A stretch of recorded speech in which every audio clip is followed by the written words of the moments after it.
Ayun, dumating na yung aking Maya Landers credit card using To Go Express. And buksan na natin. Ayan, sige pa nga. Buksan natin. Okay, ito yung laman niya. Oops. Ito yung laman. Mayroong nakalagay na take your membership to the next level. Ngayon, yung card pala niya guys ay ito. Yan. Okay. Ito yung laman niya. Tinakpan ko yung name. And kung nakikita nyo ay Platinum, Visa Platinum. And yung nasa likod, takpan ko lang yung mga importanteng details niya guys ha. Ayan. Ito yung mga nakalagay na importanteng details. Ayun, at dahil nasa kamay na natin yung card na ipinadala ng Maya sa atin, ang next step natin ay i-activate ito sa ating Maya app. So, ang first step ay open your Maya app. Ayan, ang laki po yung laman ng Maya app ko. Nasa 2 pesos po. Pag nasa loob na kayo ng inyong wallet po, dashboard sa Maya, i-click po ninyo itong cards. Pag click nyo yan, madirect kayo sa interface na to. Ayan. Tinakpan ko po yung name ko pero proceed lang po, i-highlight lang natin kung ano yung next step. So after nyo po yung maklik yung card, ito po nakikita nyo yung got your card, i-click nyo yan, activate physical card. Pag click nyo, panibagong interface na naman, activate your card.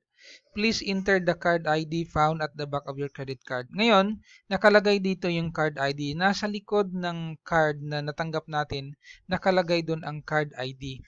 So, doon mo i-input, kunin mo yung card ID na yon sa likod ng card. Then, dito mo i-input. And then, after that, click mo yung continue. At after mo maklik yung next, ito yung lalabas. Set a 6-digit card PIN. So, kailangan huwag mong kalimutan yung PIN na yon. Kasi yun yung magiging password mo kapag mag-withdraw ka sa ATM or di ba kaya ay gagamitin mo yung card sa pag-purchase doon sa kung kahit saang establishment. And then next, confirm your card PIN. Ulitin mo lang. And next, after doon, ito na yung next part. Your card is good to go.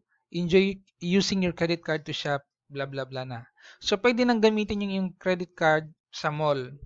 So, ang ginawa ko guys, after na ma-activate yung card, sinubukan ko agad, pumunta ako ng mall para mag-purchase. Ito pala yung resibo kasi gusto kong ipakita sa inyo na talagang gumana siya after na ma-activate doon sa ating Maya app. Pakita ko yung resibo sa pag-purchase ko doon sa mall. Ayan, ito yung resibo ko after ko mag-purchase doon sa grocery ng Gaisano Grand Mall. Approved, 1,225. Nakalagay, Visa Credit. Yan. Ang nangyari, nung binigay ko yung card, hiningan ako ng ID. Tinanong sa akin ng babae, Sir, ano to, savings po ba ito or credit card? Sinabi ko, since credit card naman talaga siya, sabi ko credit po. Yon.